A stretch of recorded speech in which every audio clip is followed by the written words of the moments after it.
Bonjour tout le monde, je me présente Steve Noël, MVP Office 365 de l'entreprise Cloud IT, votre partenaire dans l'intégration, la formation et l'automatisation de solutions Office 365 pour les entreprises et les organisations.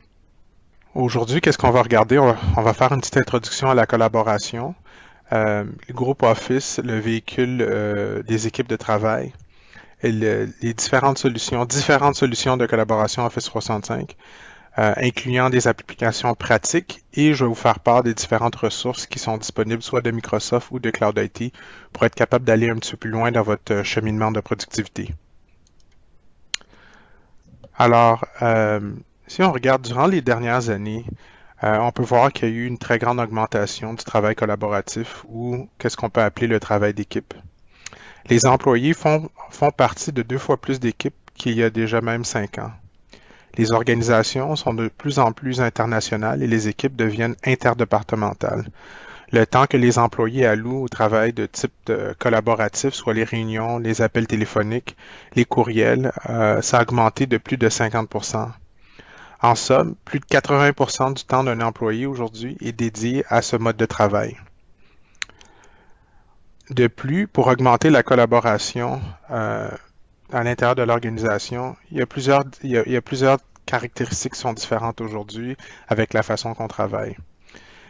Les équipes, euh, les équipes aussi sont réparties géographiquement. Il y a des gens qui font du télétravail, qui connaissent à peine les gens avec lesquels ils travaillent, même s'ils travaillent avec tous les jours. Il y a des gens qui sont sur la route. Tout à l'heure, on va parler d'une application Office 365 qui intègre les gens qui sont sur la route et comment communiquer avec eux.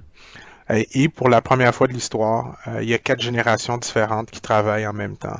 Et leurs attentes quant aux outils et les façons de communiquer, de collaborer sont différentes. Essentiellement, il nous faut avoir plusieurs outils qui sont adaptés au contexte et au type de collaboration.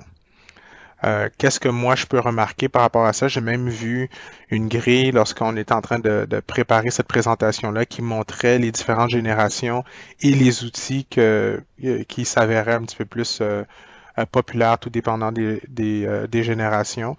Ce qui montre que vraiment, tout dépendant de quand est-ce qu'on est rentré sur le marché du travail, il y a des outils sur lesquels on aime travailler beaucoup plus souvent.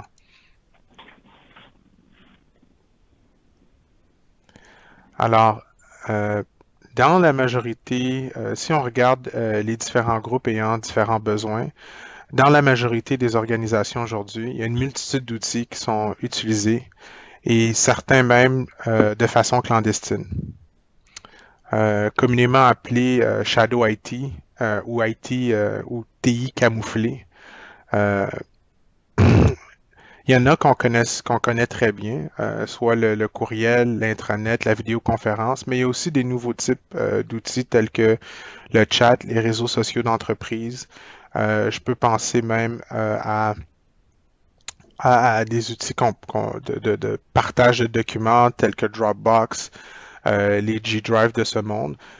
Les gens en TI ont souvent l'impression de savoir tout ce qui se passe à l'intérieur de leur réseau, mais avec tous les services qu'il y a maintenant qui sont disponibles en ligne, on n'a pas nécessairement le contrôle de toutes nos données, non plus qu'on sait exactement qu'est-ce qui se passe sur le réseau si on n'a pas de politique qui vient bien encadrer quand je parle de politique, je parle pas juste de savoir exactement ou avoir dit aux usagers exactement quoi utiliser, mais aussi être capable de mettre en place une structure TI qui permet justement d'autoriser des applications et de ne pas utiliser d'autres applications en particulier.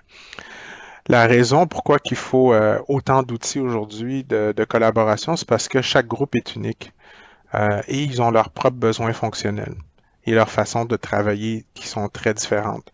Certains utiliseront le courriel et d'autres le clavardage.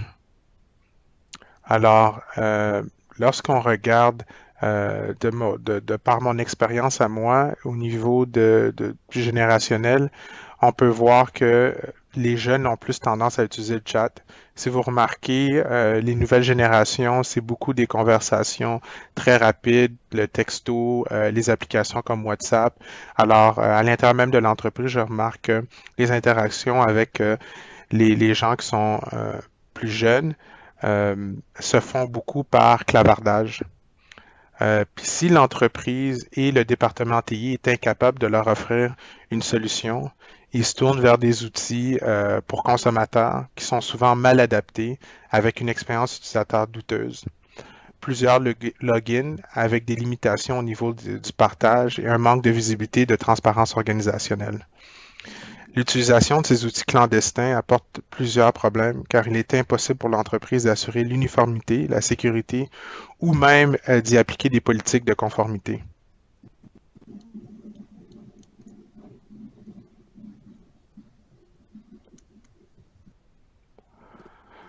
Quand on regarde les différents outils qui sont disponibles maintenant dans la suite Office 365, on peut voir que qu'elle a été conçue pour répondre aux besoins vraiment de toutes sortes je dirais, aux besoins de toutes sortes d'équipes. Euh, alors, chacune de ces types ou ces catégories de collaboration a vraiment une application spécifique pour être capable d'utiliser ça. Quand on regarde au niveau de Skype, Skype pour entreprise est un outil qui est vraiment spécifique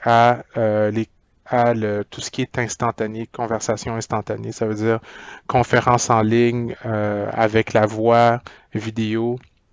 SharePoint est un outil pour la gestion du contenu. Euh, Ils sont ensemble, lorsqu'on regarde vraiment toute cette suite de collaboration, on voit que les applications sont bâties sur la même plateforme. Alors, c'est des services qui sont regroupés et avec une authentification qui est unique. Et on retrouve son identité et son équipe de travail tout à travers la suite. Avec le Graph de Microsoft, qui est un engin d'intelligence machine, il nous permet la découverte et l'accès à l'information qui est la plus pertinente selon le contenu, le contexte ou les connexions qui sont le plus utilisées. Et bien sûr, lorsqu'on regarde tout à travers et à l'intérieur de l'infrastructure, tout est fait de façon sécuritaire et on n'est pas obligé c'est pas parce qu'on donne accès à des nouveaux outils à notre organisation, aux usagers, qu'on est obligé de faire un compromis au niveau de la sécurité. Alors, on est capable de pouvoir protéger l'organisation et on est également capable de pouvoir offrir les meilleurs outils. Tous ces outils-là, que ce soit qu'on parle de Outlook, du courriel, des calendriers, les sites, la gestion du contenu, Skype, même les logiciels de création de contenu, Yammer, Teams et j'en passe encore parce qu'on pourrait être en train de parler de Planner ici ou de toute nouvelle application qui va être bientôt disponible. La base à travers ça, c'est vraiment les groupes Office. Alors, on va regarder pour voir au niveau des groupes Office qui vient regrouper tous ces produits-là, différents scénarios d'utilisation. Parce que qu'est-ce que c'est exactement un groupe Office? C'est c'est vraiment je dirais, c'est un abonnement de membres d'équipe, d'une équipe en particulier.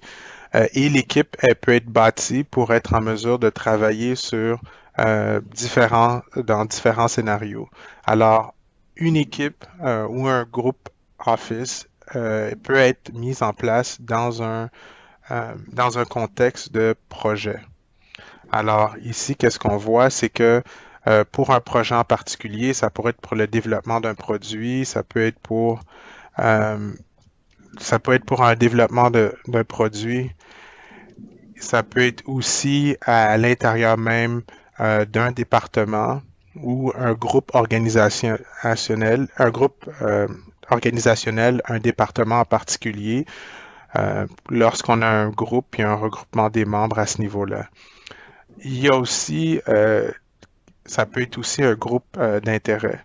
Alors, un groupe d'intérêt, un exemple, ça peut être un pool de hockey, euh, ça peut être vraiment peut-être un groupe qui est beaucoup plus social, où est-ce qu'on retrouve toutes les informations par rapport à ça dans ce type d'abonnement-là ou de ce membership de groupe-là qu'on va retrouver à travers les applications Office. Alors, quand on est en train de regarder les différents scénarios de collaboration, puis on regarde ça, on voit vraiment un regroupement de types d'équipes, essentiellement de trois types d'équipes. Ça, c'est une équipe qui est bâtie au niveau d'un projet en particulier, une équipe qui est bâtie au niveau de l'organisation ou une équipe qui est bâtie à travers un groupe d'intérêt. Alors, les groupes Office ne sont pas une application en soi, c'est vraiment les membres d'une équipe qui se retrouvent ensuite à l'intérieur des applications. Alors, on va regarder maintenant comment approvisionner les groupes et comment que les groupes Office travaillent tout dépendant de la façon qu'ils sont créés. Alors, lorsqu'on regarde l'approvisionnement des groupes Office, tout dépendant si les groupes Office ont été créés de différentes façons, ils vont avoir des comportements différents. Il est possible de créer les groupes Office à partir de Outlook, de Yammer, entre autres, mais on peut aussi créer des groupes Office à partir d'applications telles que Planner et même à travers les Teams, on peut créer des groupes Office. Par contre, lorsqu'un groupe est créé à partir de Yammer, les conversations du groupe seront gérées dans Yammer. Alors, Yammer va devenir le centre et va devenir, je dirais l'endroit où est-ce que le groupe va passer le plus de temps parce que les communications vont être faites à travers Yammer.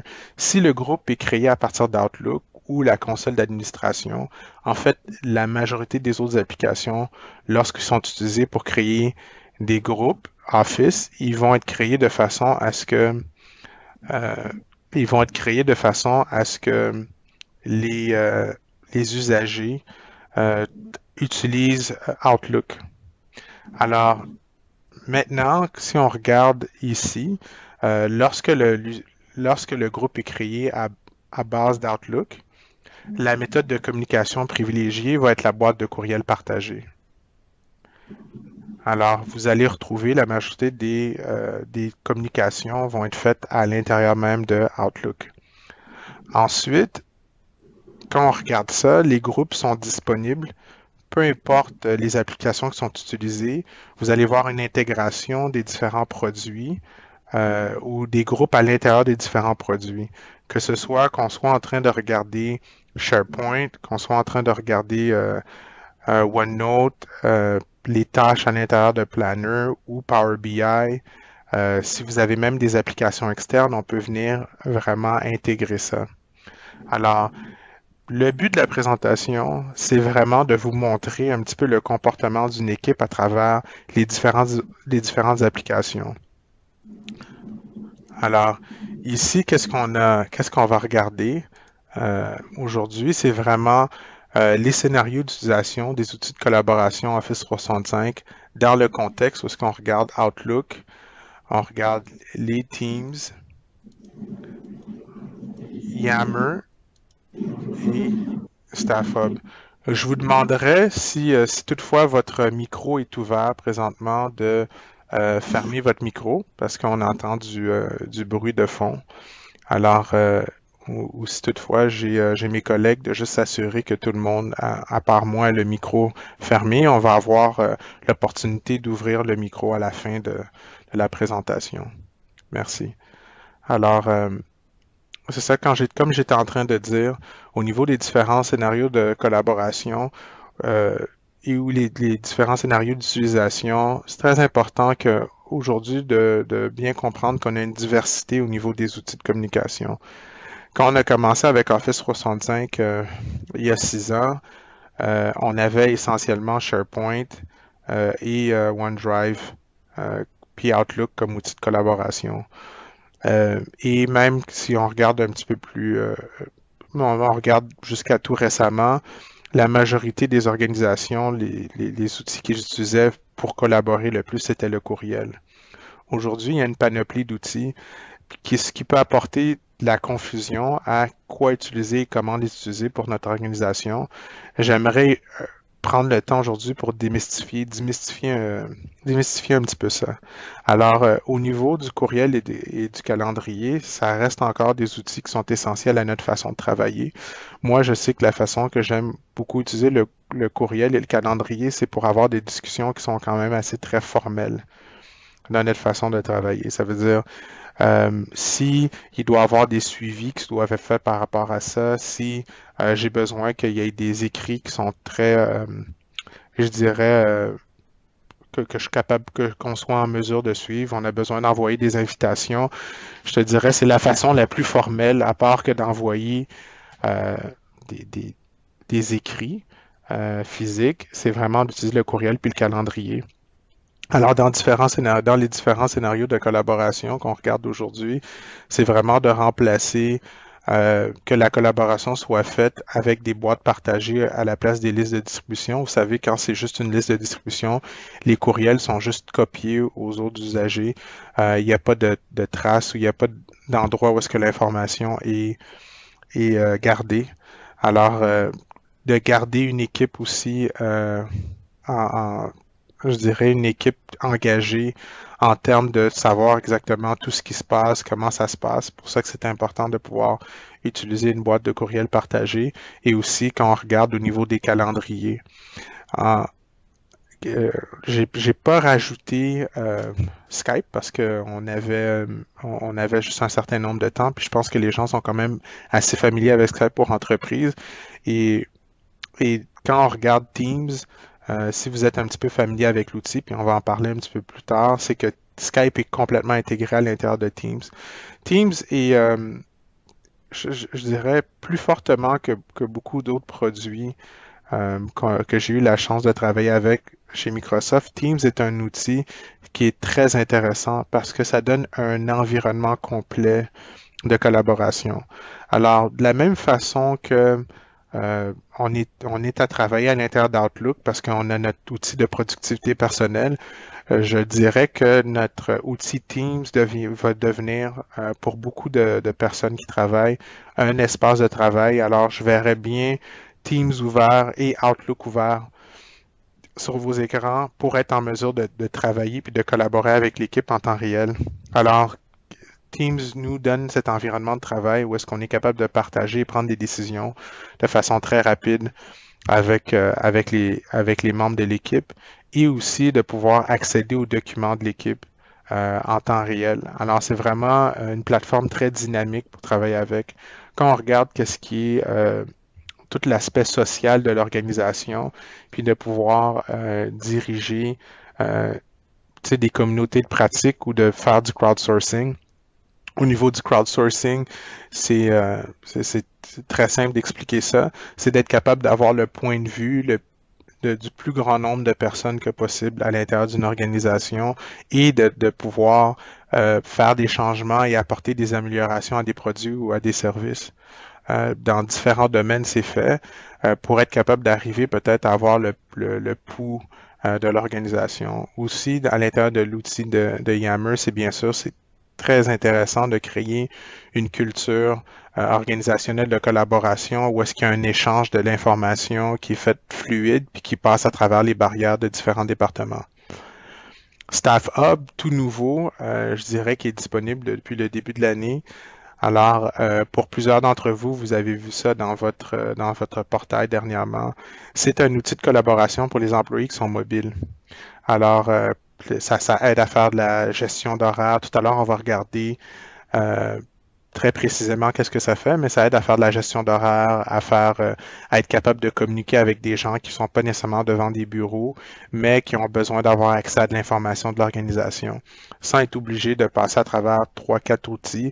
Ça va devenir un outil pivot pour ces gens-là. Et puis, bien sûr, on va discuter de SharePoint, les sites, la gestion de contenu, mais je vais mettre surtout un accent sur euh, la portion site d'équipe qui a été nouvellement refonte, qui est intégrée avec les groupes Office, pour que vous compreniez que c'est très facile de pouvoir créer des environnements aujourd'hui. Pas nécessairement de créer un gros intranet, mais d'avoir un endroit où est-ce que euh, l'équipe est capable de se retrouver et travailler avec ces documents.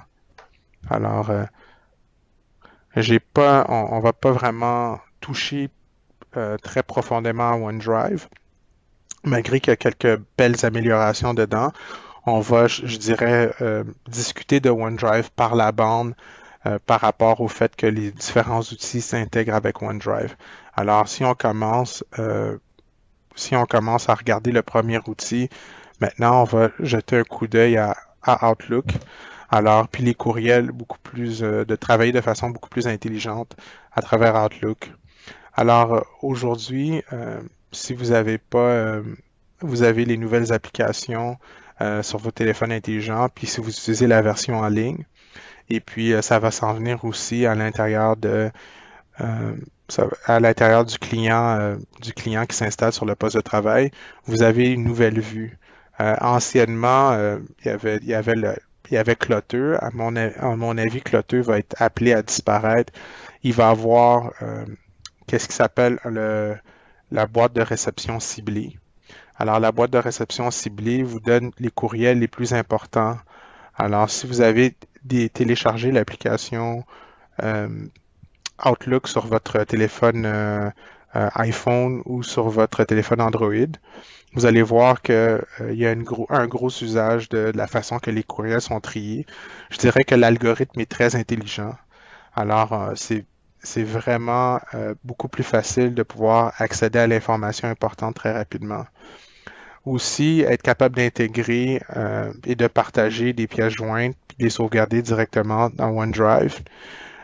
Mais une des fonctionnalités que moi je trouve les plus intéressantes, c'est d'être en mesure de pouvoir écrire et faire des commentaires avec le signe A commercial en mettant en mention la personne en tant que telle pour qu'elle puisse recevoir un avertissement, savoir que son nom a été mentionné à l'intérieur de ça. Au-delà de tout ça, il faut comprendre que l'endroit je dirais, par, euh, par habitude, ou je dirais où est-ce qu'on introduit les groupes Office, c'est à travers le client Outlook. C'est un petit peu normal parce que les professionnels utilisent beaucoup Outlook et à travers Outlook, on est en mesure de pouvoir accéder à tout ce qui appartient au groupe Office. Ça veut dire que ce soit les documents, que ce soit le calendrier. Alors Outlook devient un endroit où est-ce qu'on est capable d'avoir nos informations par rapport au groupe au niveau de qu'est-ce qui est, je dirais, un petit peu plus statique. Ensuite, qu'est-ce qu'on peut regarder? C'est vraiment les Teams Microsoft. Alors, on a un espace de travail ici centralisé. Alors, comme je parlais tout à l'heure, moi, je vois vraiment dans certains environnements où est-ce qu'on a Outlook qui est ouvert, puis on a vraiment les Teams qui sont ouverts. D'abord, avant tout, c'est une expérience qui est vraiment très moderne avec la façon que les équipes entreprennent leurs conversations. Les conversations sont sont ouvertes et je dirais, continues par rapport à ça, c'est-à-dire des conversations qui sont permanentes. Mais c'est possible pour tout le monde qui fait partie de cette équipe-là de pouvoir regarder qu'est-ce qui se passe à l'intérieur de l'équipe et de pouvoir retourner puis faire le suivi de la conversation totale.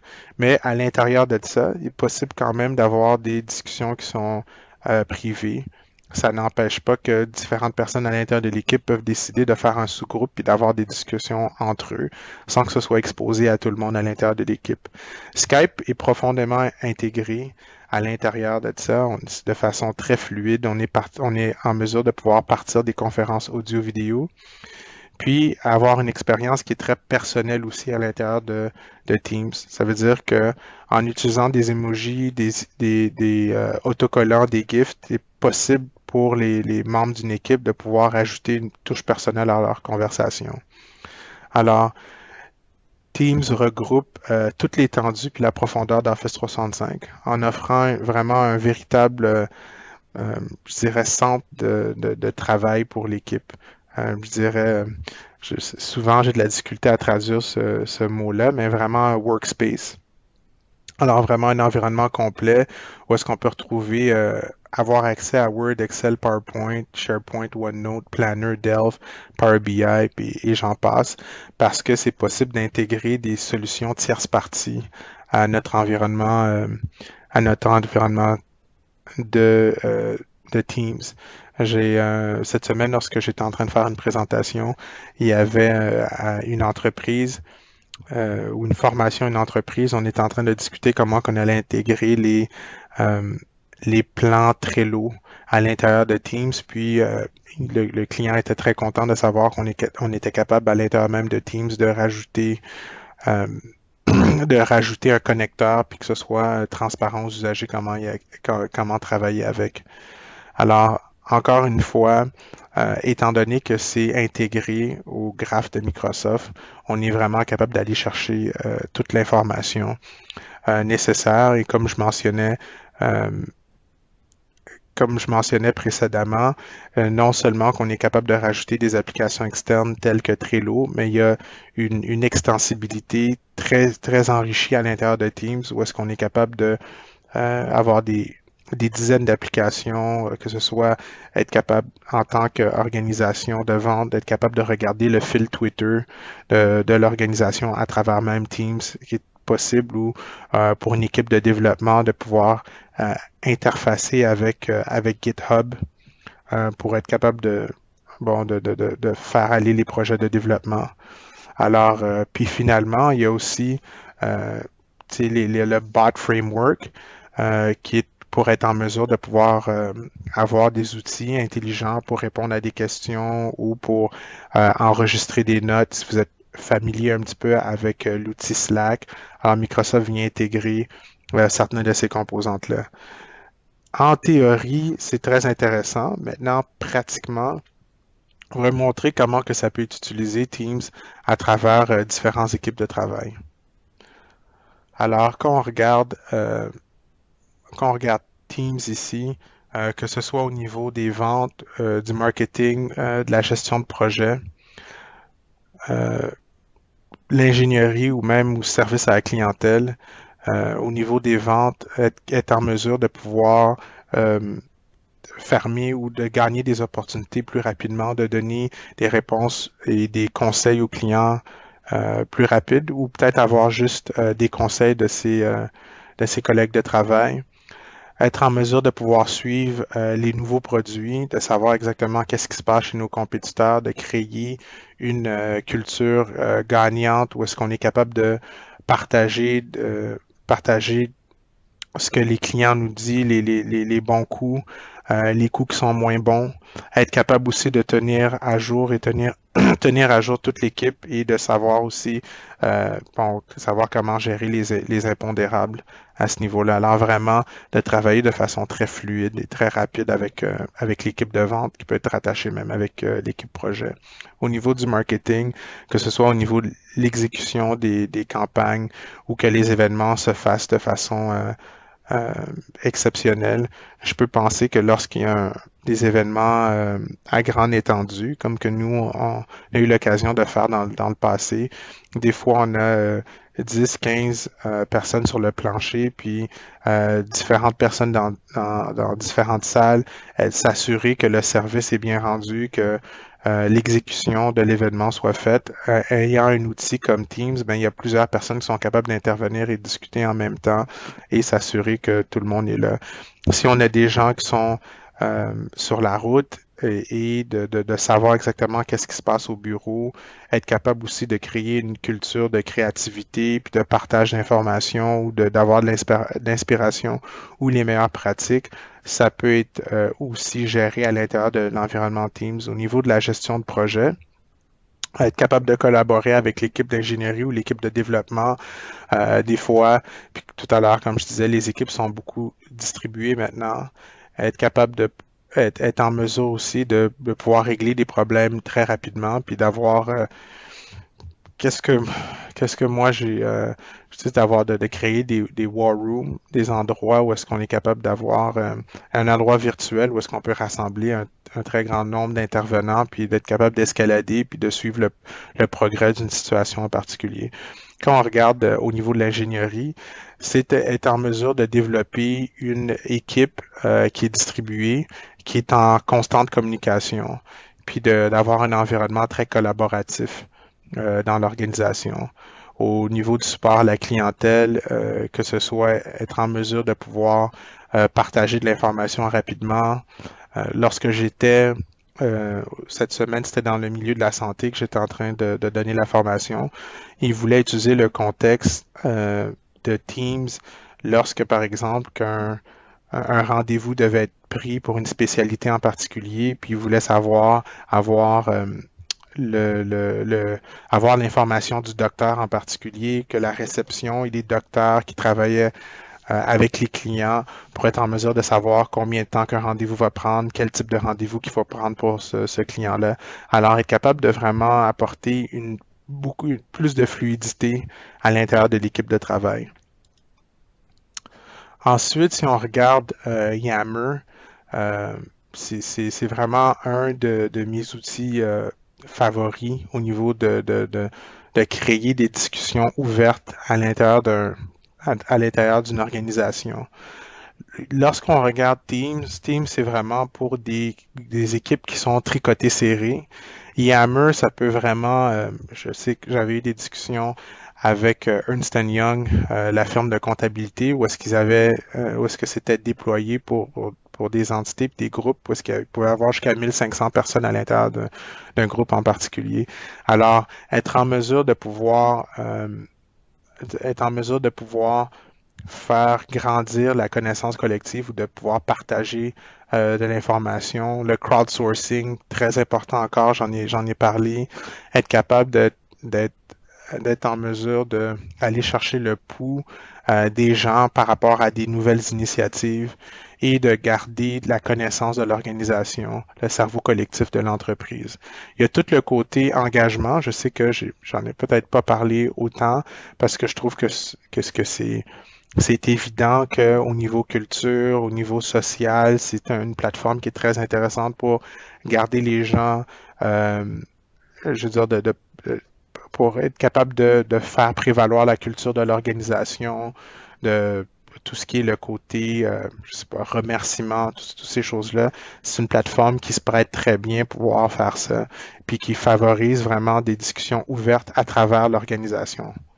Complètement. Si on regarde maintenant des applications pratiques de Yammer, on peut regarder ça vraiment au niveau euh, de différents départements ou équipes de travail. Si on regarde au niveau du département informatique, le département informatique se retrouve vraiment avec un endroit où il peut avoir une base de connaissances interactive.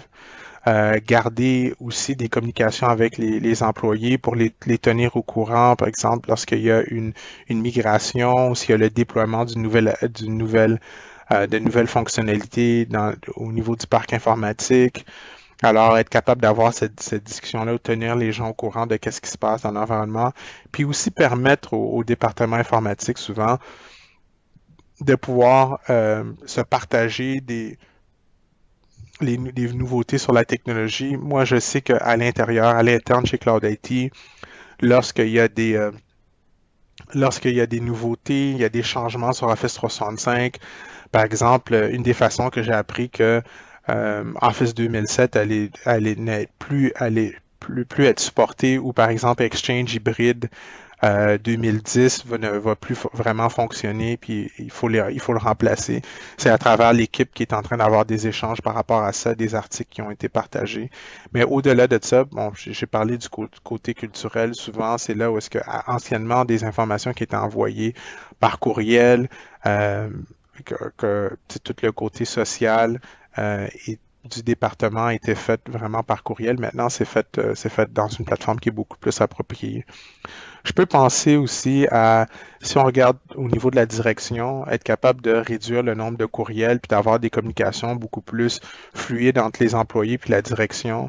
Être capable aussi de communiquer euh, des initiatives stratégiques avec certains individus, puis faciliter les discussions entre les gestionnaires et les employés de d'autres départements. Alors, quand on regarde ça au niveau de la direction, puis si on peut ajouter ça au niveau des ressources humaines, être capable, par exemple, de faire prêtez-moi l'expression, de faire le onboarding des employés plus efficacement. De quelle façon qu'on fait ça? Ben, que les processus à l'intérieur de Yammer, que les gens soient capables d'aller vite consulter qu'est-ce qui se passe à l'intérieur d'un département, puis d'être rapidement à l'affût de comment qu'on travaille. Créer le sentiment de communauté. Tout à l'heure, j'ai parlé de ça beaucoup.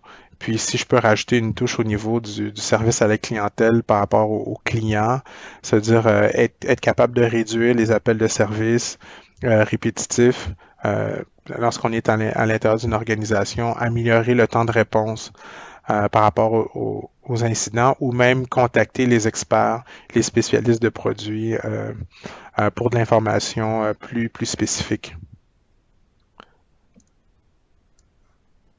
Maintenant, si on regarde le logiciel Microsoft Staff Hub, tout nouveau, tout à l'heure j'en ai parlé. C'est un logiciel qui est très intéressant. Alors, tout dépendant de l'industrie dans laquelle que vous faites partie, vous avez peut-être des employés que leur travail principal n'est pas d'être devant un poste de travail. C'est pas un travailleur qui est assis devant un poste de travail tout le temps, mais vraiment c'est quelqu'un qui va être soit sur la route ou qui est sur le plancher en train de travailler. Tout à l'heure, on va regarder différents types d'industries où est-ce qu'on a beaucoup ce type de travailleurs-là. Alors, Staff Hub, il permet vraiment aux gestionnaires de créer, de gérer des horaires de travail et puis de partager de l'information pertinente à leurs équipes. C'est vraiment très facile d'avoir accès à toutes ces informations-là pour le travailleur parce qu'on a une plateforme mobile qui est pour l'employé qui est sur la route parce qu'on a une plateforme mobile qui est très complète à ce niveau.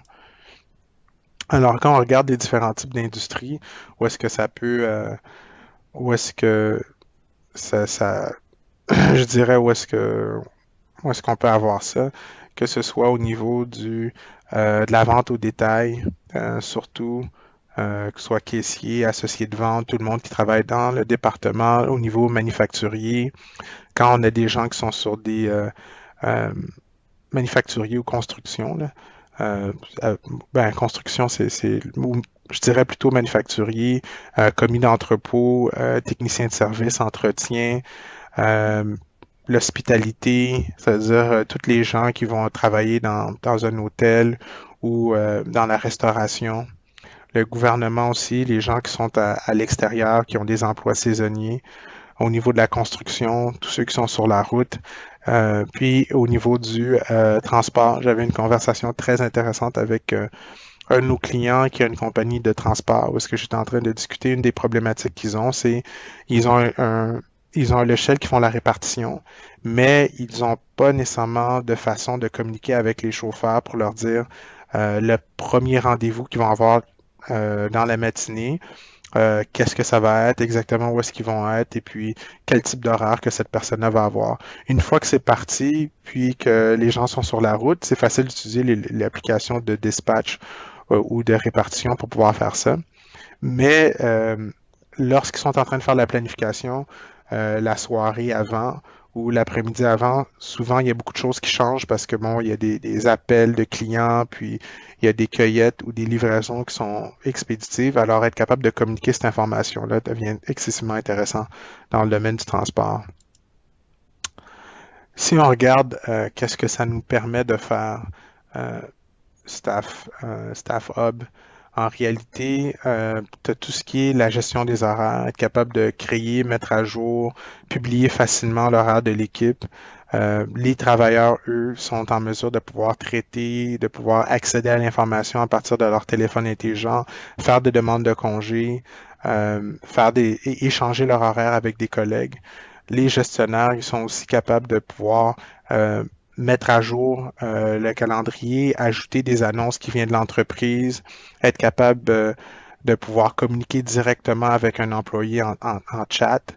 Les travailleurs peuvent, eux, être en mesure de pouvoir chatter, que ce soit avec la direction ou que ce soit avec d'autres membres de leur équipe, un à un.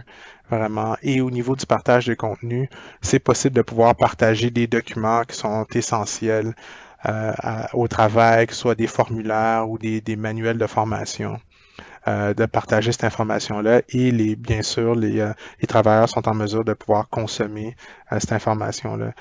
Si vous n'avez pas eu l'occasion de regarder ça, vous êtes dans ces différentes industries-là, c'est une application qui est très, très intéressante.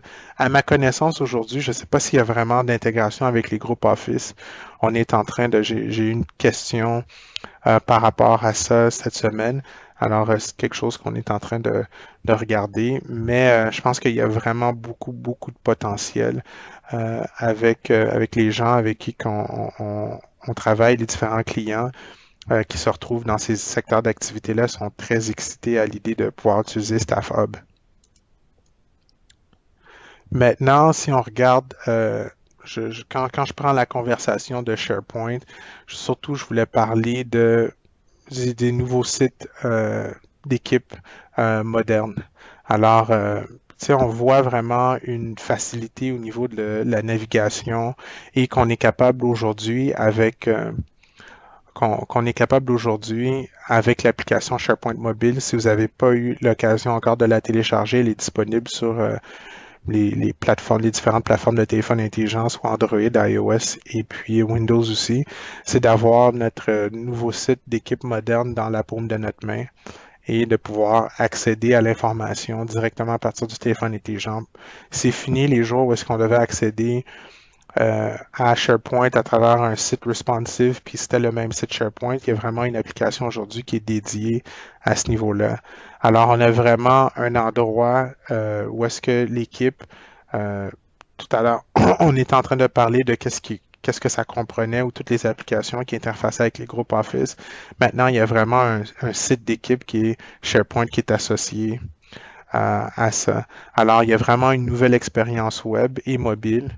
La possibilité de pouvoir avoir une page d'accueil lorsqu'on rentre à l'intérieur de l'équipe pour avoir peut-être les informations les plus critiques, d'avoir aussi les nouvelles, une liste, les bibliothèques de documents qui sont dedans, avec la possibilité de pouvoir faire ça sans avoir à utiliser du code. On est capable vraiment de faire ça très rapidement à l'intérieur même de SharePoint.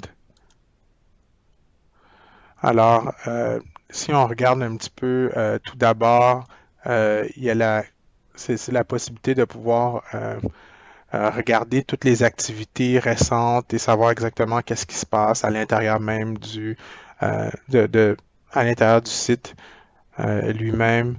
Être capable aussi de épingler très rapidement des informations, des vidéos, des documents qu'on sait qui sont le plus pertinents pour les gens au bureau. Euh, excusez-moi, d'être en mesure aussi euh, que chaque site d'équipe, chaque groupe, bien sûr, est associé, chaque site d'équipe est associé à un groupe Office 365, de voir constamment tous les membres qui font partie de cette conversation, qui sont à cet endroit. Alors, aujourd'hui, c'est tellement simple de pouvoir accéder à cette information-là à travers une application qui est super intéressante, très accessible à travers et native à l'intérieur de son téléphone intelligent. L'expérience aussi qu'on regarde au niveau de les librairies ou les bibliothèques modernes de documents, c'est possible de pouvoir avoir la même interface. C'est la même interface qu'on a dans OneDrive. Alors, c'est la confusion, il y a plus autant de confusion avec une interface qui était différente. Alors, on retrouve essentiellement qu'est-ce qu'on avait dans notre OneDrive. On retrouve à ça. C'est certain que au niveau de SharePoint, on a le côté intranet, puis on a vraiment le côté team site, où est-ce qu'on est en mesure de pouvoir vraiment redonner le contrôle, euh, donner le contrôle aux usagers pour qu'ils soient capables de gérer leur propre interface, leur propre intégration de SharePoint à l'intérieur de leur équipe.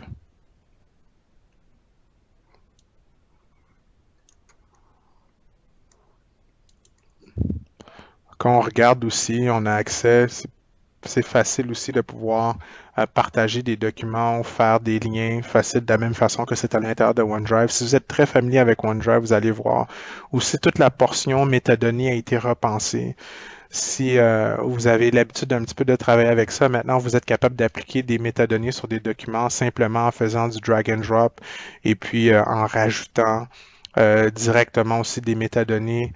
Je dirais que c'est quelque chose qui était vraiment très caché à travers l'interface. Il fallait pas nécessairement savoir faire du développement, mais il fallait que tu saches exactement qu'est-ce que tu fais aujourd'hui. Maintenant, cette information-là, elle est facilement disponible.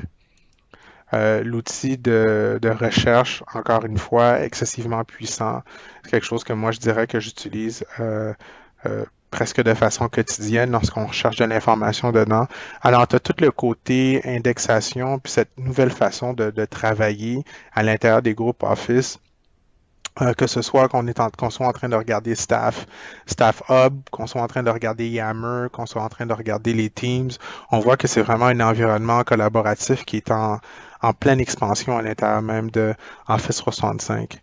Alors, il y a vraiment une familiarité puis un raffinement qu'on voit à travers le produit.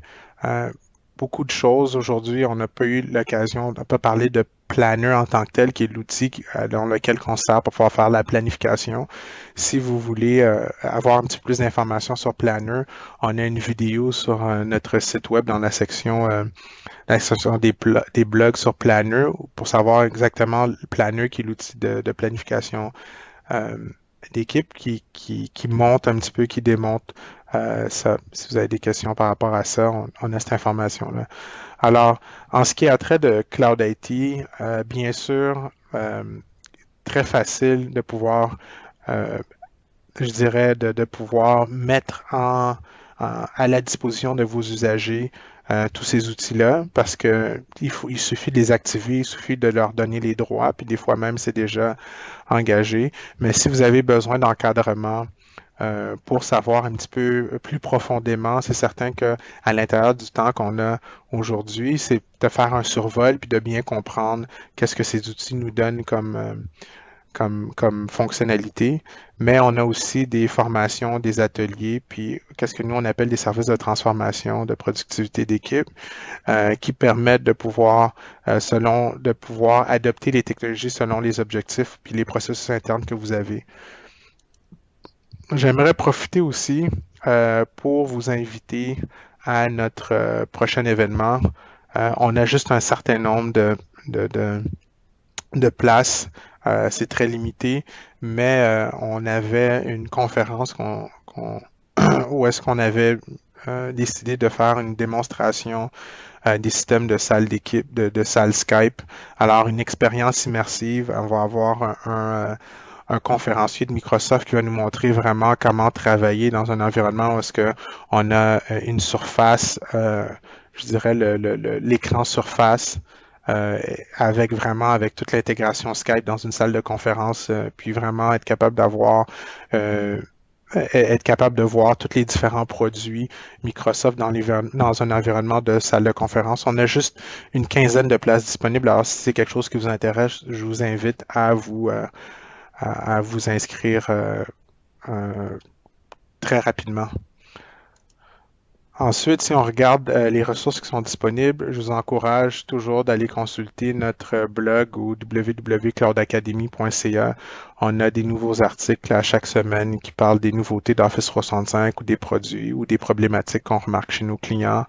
On a aussi le groupe LinkedIn Office 365 Québec où est-ce qu'on affiche des nouveaux tout ce qui se passe au Québec au niveau d'Office 365. Qu'est-ce qui est intéressant, c'est qu'il y a beaucoup de contenu anglophone, mais on travaille très fort justement pour créer un environnement où est-ce que les francophones soient capables de pouvoir échanger, poser des questions. On a aussi une bibliothèque qui continue à grandir à chaque semaine. On rajoute des nouveaux e-books. On a quand même pas mal de contenu français, mais bien sûr, on ne peut pas s'écarter. Il y a beaucoup de contenu anglophone aussi. Par contre, si vous n'avez pas été, ça fait quelque temps, vous n'avez pas été dans notre section e-book, vous allez vous apercevoir qu'on continue à rajouter de la nouvelle documentation à raison de une ou deux publications par semaine. Chez Microsoft, les ressources que vous avez le fasttrack.microsoft.com pour les usagers, pour l'adoption, et pour les ressources techniques, vous avez techcommunity.microsoft.com. Je vous encourage, si vous avez des questions, à communiquer avec nous. Ça nous fait toujours plaisir d'essayer d'y répondre. Souvent, ça va de cette façon-là, où est-ce qu'on a des gens qui nous envoient des courriels. Puis ça nous fait plaisir, si c'est pas de trop de travail, de juste répondre à vos questions. On est vraiment très, je dirais, spécialisé à l'intérieur d'Office 365. Alors souvent, lorsque vous faites des recherches, vous avez de la difficulté à trouver vos informations, mais nous, avec la clientèle qu'on a, souvent, c'est des questions qui nous ont déjà été posées, puis on est capable d'y répondre très rapidement.